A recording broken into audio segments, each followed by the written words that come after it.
నమస్కారం, welcome to our channel. మనతో ఈరోజు తెలుగుదేశం పార్టీ యువనేత రాంబ్రహ్మం గారు ఉన్నారు. నమస్తే సార్. నమస్కారం సార్, ఇప్పుడు చూసుకుంటే ఆంధ్ర పాలిటిక్స్ లో ఎక్కువగా వినిపిస్తున్న పేరు ప్రశ్నారావణ్. అంటే ఇప్పటి వరకు కూడా ఆయనకి సపోర్ట్ చేసిన వైసీపీ వాళ్ళందరూ కూడా సడన్ గా నిన్న వచ్చేసి అందరూ మాకు సంబంధం లేదు వైసీపీకి, ఎందుకని మీరు వైసీపీకి పొత్తు పెడుతున్నారు ప్రశ్నారావణ్ అని మాట్లాడారు. కానీ కృష్ణా జిల్లా గన్నవరం పోలీసులు మొత్తం ఆరా తీస్తే అతని బ్యాంక్ అకౌంట్ డీటెయిల్స్ కానీ ఇవన్నీ కూడా వైసీపీ వాళ్ళ దగ్గర నుంచి ఆర్థిక సాయం అందుతుంది అని చెప్పేసి వాళ్ళు అన్ని కూడా బయట పెట్టారు. అంటే ఆ ఆధారాలు ఉన్నా సరే ఎందుకని వైసీపీ వాళ్ళందరూ మాకు సంబంధం లేదని ఇప్పుడు చెప్తున్నారు. అంటే దీనికి ఒక ఉపా చట్టం ఉందని చెప్తున్నారా, లేకపోతే దీన్ని ఇంకో కోణంగా మనం ఏమన్నా చూడాలంటారా? అంటే ఇక్కడ ఒకటండి, ప్రశ్నారావణ్ పక్కా కూడాను వైసీపీ పార్టీకి ఒక పేటీఎం బ్యాచ్లో ఉన్నటువంటి ఒక వ్యక్తి. అతనికి ప్రతి నెల 3 లక్షల రూపాయలు నగదు ట్రాన్స్ఫర్ అవుతూ ఉంది. అలాగే తను ఒక స్టూడియో పెడతానికి వైసీపీ పార్టీ యొక్క సోషల్ మీడియా ఇన్ఛార్జ్ అయినటువంటి సజ్జల భార్గవరెడ్డి ద్వారా దాదాపు 25 లక్షల రూపాయల అమౌంట్ అతనికి చేరటం జరిగింది. ఏదైతే ప్రశ్నారావణ్ పక్కా ఆధారాలతో దొరికిపోయాడు, దొంగ దొరికాక పార్టీకి సంబంధం లేదనేది వాళ్ళు నెట్టివేయటం జరుగుతుంది. అంతే. వాళ్ళ పార్టీకి సంబంధించినటువంటి సోషల్ మీడియా అంతా కూడాను ప్రశ్నారావణ్కి అండగా నిలబడటం జరిగింది. వాళ్ళ పార్టీ నేతలందరూ కూడాను మా ప్రశ్నారావణ్ని ఇబ్బంది పెడతారా, కేసులు పెడతారా అనేసి అన్నీ కూడాను విత్ ప్రూఫ్స్తో వాళ్ళు మాట్లాడారు. ఇవన్నీ ప్రూఫ్లుగానే ఉన్నాయి కదా. వాళ్ళందరూ కూడాను గత 10 రోజుల నుంచి ప్రశ్నారావణ్ని ఎప్పుడైతే అరెస్ట్ చేయబడ్డారో అప్పటి నుంచి కూడాను వారి యొక్క సోషల్ మీడియా అతనికి అండగా నిలబడింది. ఏదైతే వైసీపీ సోషల్ మీడియాలో ప్రశ్నారావణ్కి సంబంధించి ప్రతి వీడియోను కూడాను వారే తయారు చేసి విడుదల చేశారు. ఇది అంతా కూడాను ఒక కుట్ర కోణంతో జరిగినటువంటి అంశం. ఎందుకు సార్ మరి మీరు ఇంతలా చెప్తున్నారు, ఆ సైడ్ నుంచే వస్తుంది అన్నప్పుడు, బట్ ఇప్పుడు ఎందుకని సడన్ గా ప్లేట్ ఫిరాయించేశారంటారు? చట్టం ముందు ఎవరైనా సమానమే అవుతారు. అది ప్రశ్నారావణ్ కావచ్చు, రాంబ్రహ్మం కావచ్చు, లేదంటే కనుక XYZ ఎవరైనా కావచ్చు. చట్టం ముందు చట్ట పరిధి దాటితే అది ఏదైనా సరే తీసుకున్నటువంటి చర్యలకి ఎవరైనా బాధ్యులు కావాల్సిందే. సో అందుకని ఏదైతే ప్రశ్నారావణ్ దగ్గర దొరికినటువంటి ఆధారాలు ఉన్నాయో, అతని అకౌంట్కి వెళ్తున్నటువంటి అమౌంట్ కావచ్చు, లేదా అతనికి ప్రతి నెల వీరు ఇచ్చినటువంటి శాలరీ రూపాయన ఈ పేటిఎం బ్యాచ్కి వచ్చేటువంటి ఇన్కమ్ లాగా ఈ ప్రశ్నారావణ్ కూడా వస్తుంది. ఇప్పుడు వైసీపీ సోషల్ మీడియా లైక్కి కామెంటు షేరు ఇవన్నీ ఎలాగైతే ఈ పేటిఎంతో నడుస్తుందో అలాగే ఇట్లాంటి పేటిఎం కుక్కలను పెట్టుకొని వీరు ఇలాంటి పనులు చేస్తూ ఉన్నారు.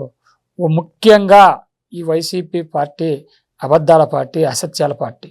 విష ప్రచారం చేయటంలో వారిని మించిన దిట్ట ఎవరు లేరు ఇక్కడ ఈ రాష్ట్రంలో. జగన్మోహన్ రెడ్డి 2019 ఎలక్షన్కి అధికారం రాకన్నా ముందు మీరు చూశారు, రాష్ట్రం అంతా చూసింది కదా. ఆయన ఎన్ని అబద్ధాలు చెప్పారు, ఎన్ని మాటలు హామీలు ఈ రూపంలో ఇచ్చారు, ఆ మాటలన్నీ ఎలా మడమ తిప్పాడో ఇవన్నీ కూడాను రాష్ట్ర ప్రజలు బేరీజ్ వేసుకున్నారు. చెప్పు దెబ్బలతో కొట్టారు. ఓటు రూపేణ జగన్మోహన్ రెడ్డిని ఇంట్లో కూర్చోబెట్టింది 11 సీట్లతో. కనీసం ప్రతిపక్ష హోదా ఉంటేనే నేను అసెంబ్లీకి వెళ్తాననేసి వీళ్ళు రావట్లేదు. రాష్ట్రంలో జరుగుతున్న అభివృద్ధి, సంక్షేమం, మౌలిక సదుపాయాల కల్పన వీటిని ప్రజల్లోకి విస్తృతంగా ప్రజలు ఆశీర్వదిస్తున్నారు, ఆదరిస్తూ ఉన్నారు.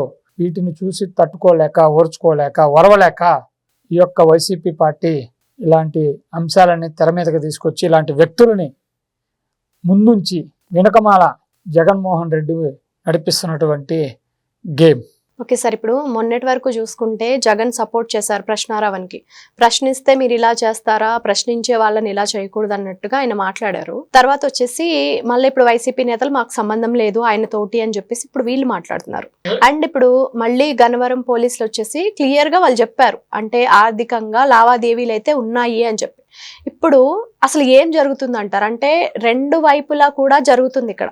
సో దీన్ని ఎలా చూడాలంటారు ప్రజలు? అసలు నిలకడలేని నాయకుడు జగన్మోహన్ రెడ్డి, నిలకడలేని పార్టీ వైసీపీ పార్టీ. ఎందుకు అంటున్నానంటే వారు ఇచ్చేటువంటి మాటకి ఏదైతే జగన్మోహన్ రెడ్డి ఓ ప్రతిపక్ష నాయకుడిగానో ముఖ్యమంత్రి హోదానో ఒక మాట చెప్తాడు, ఆ మాటకి విలువ ఉండదు. ఎందుకంటే అతనే మాట మార్చేస్తాడు. అందుకే అయోమయం జగన్నాథం లాగా జగన్మోహన్ రెడ్డి డ్రామాలు ఆడుతూ ఉంటాడు. ఒక మాట చెప్తాడు, ఇంకో పని చేస్తాడు. ఉదాహరణకి గతంలో సినీ పెద్దలందరినీ కూడా అమరావతి తీసుకొచ్చాడు, ఆహ్వానించారు. హైదరాబాద్ నుంచి అందరినీ ఆహ్వానించి మరి టీ కాఫీలు ఇచ్చి గౌరవ మర్యాదలు చేస్తే గౌరవ మర్యాదలు చేశారా, అగౌరవపరిచారా? వారి చేత దండం పెట్టించుకొని మీరే మాకు రాజు, మీరే మాకు మంత్రి, మీరు చెప్పేదే శాసనం అనేసి చెప్పేలాగా చేపించుకున్నాడా లేదా? అలాగే జగన్మోహన్ రెడ్డి సైకాలజీ ఏంటంటే తాను నమ్మిన కుందేళ్ళకి 4 కాళ్ళు. ఇక ఎవరు ఏది చెప్పినా సరే దాన్ని నమ్మడు, విశ్వసించాడు. విశ్వసనీయత నాకు అంటాడు, నమ్మకం అంటాడు. ఇవన్నీ కూడాను అబద్ధాలే. జగన్మోహన్ రెడ్డి చెప్పేది ఒకటి, చేసేది ఒకటి. ఇప్పుడు ఇదే అంశంలో ప్రశ్నారావణ విషయంలోనే నిజంగా ప్రశ్నారావణకి సంబంధం లేకపోతే మీ పార్టీ అకౌంట్ నుంచి ఎందుకు డబ్బులు వెళ్ళినాయి? మీ పార్టీ సోషల్ మీడియా ఇన్ఛార్జే కదా సజ్జల భార్గవరెడ్డి, గతంలో సకల శాఖ మంత్రి చేశాడు కదా. ఈరోజు రాష్ట్రంలో వైఎస్ఆర్ కాంగ్రెస్ పార్టీకి ప్రధాన నేతగా ఉన్నాడు కదా. ఆయన కొడుకైనటువంటి సజ్జల భార్గవరెడ్డే కదా ఈరోజు వైసీపీ సోషల్ మీడియాని నడిపిస్తుంది. జగన్ కనెక్ట్ అని, వైఎస్ఆర్ సోషల్ మీడియా అని, ఇవన్నీ కూడాను సమాజంలో ఏదైతే ఈ రోజున ఎన్డీఏ ప్రభుత్వం, గౌరవ ముఖ్యమంత్రి నారా చంద్రబాబు నాయుడు గారు, ఉప ముఖ్యమంత్రి కొణిదెల పవన్ కళ్యాణ్ గారు, అలాగే మరి కేంద్రంలో ఉన్నటువంటి నరేంద్ర మోడీ గారి సహకారంతో ఈ రాష్ట్రంలో అభివృద్ధి, సంక్షేమం, సుపరిపాలనతో రాష్ట్రంలో ఎన్డీఏ ప్రభుత్వానికి తిరుగు లేకుండా ప్రజల ఆశీర్వాదం, ప్రజల ఆశీస్సులు ఉండబోతూ ఉంటే చూసి ఓర్చుకోలేక ఇటువంటి దుర్మార్గమైన చర్యలకి జగన్మోహన్ రెడ్డి పార్టీ ఒడికడతా ఉంది. సార్, ఇప్పుడు ముందు రావణ్ వచ్చేసి దళితుడు అని చెప్పారు, తర్వాత కమ్మ సామాజిక వర్గానికి చెందినవాడు అని చెప్పాడు. ఇప్పుడు కొడాలి నాని కూడా ఎలా తప్పించుకోవాలని చూస్తున్నారు. ఎలా అంటే ఒక కులం పేరు చెప్పి ఈయన మీ కులస్తుడు కాబట్టి మీరు ఇవన్నీ కావాలని చేస్తున్నారు అన్నట్టుగా మాట్లాడుతున్నారు. అసలు ఇది ఎలా చూడాలంటారు? ఇప్పుడు వైఎస్ఆర్ కాంగ్రెస్ పార్టీ ఎప్పుడు కూడాను విష ప్రచారాలు, అబద్ధాలు, అసత్యాలని ప్రచారం చేయటంలో ముందుంటుంది. మొదట కృష్ణారావణ్ ఎంటర్ అయింది దళితుడు, దళిత జాతి మీటింగ్ అనేసి జడాశ్రావణం. అంటే ఇప్పుడు ఈ రోజున ఏదైతే జడాశ్రావణ గారు ఉన్నారో, న్యాయవాది అని చెప్పుకున్నటువంటి జడాశ్రావణ గారు, ఈరోజు వైఎస్ఆర్ కాంగ్రెస్ పార్టీ నేను కలిసే ఈ కుట్రలు చేస్తూ ఉన్నాం, కలిసే మా భాగస్వామ్యంతోనే మేము ఈ మీటింగ్ నడిపాము అనేసి చెప్పారు. భవిష్యత్తులో కూడా ఇలాంటి కుట్రలు చేస్తాము, ఇలాంటి ఆలోచనలు చేస్తాము, ఇలాంటి ప్రణాళికలను రచిస్తాము అనేసి సాక్షాత్తు ఈ రోజున వైఎస్ఆర్ కాంగ్రెస్ పార్టీతో పనిచేస్తున్నటువంటి జడాశ్రావణే చెప్పటం జరిగింది. దళితుడు అయినా కృష్ణారావణే, హిందువు అయినా దళిత రావణే, హిందువుగా కూడాను రావణే, లేదు ఒక ముస్లింగా కూడాను రావణగా ఉంటారు. ఈ రోజున ఆంధ్ర రాష్ట్రంలో ఈ రోజున ప్రజలు మతాలు, ప్రాంతాలు అన్ని మరచి, విద్వేషాలను మరచి అభివృద్ధిని, సంక్షేమాన్ని కోరుకుంటా ఉన్నారు. గతంలో జగన్మోహన్ రెడ్డి ముఖ్యమంత్రిగా ఉన్నప్పుడు ఎన్నో దేవాలయాలపైన దాడులు జరిగినాయి. ఎంతోమంది దళితులు, క్రిస్టియన్లు, అలాగే చర్చీలపైన ఈ యొక్క దాడులు, వారిపైన భౌతిక దాడులు చేశారు.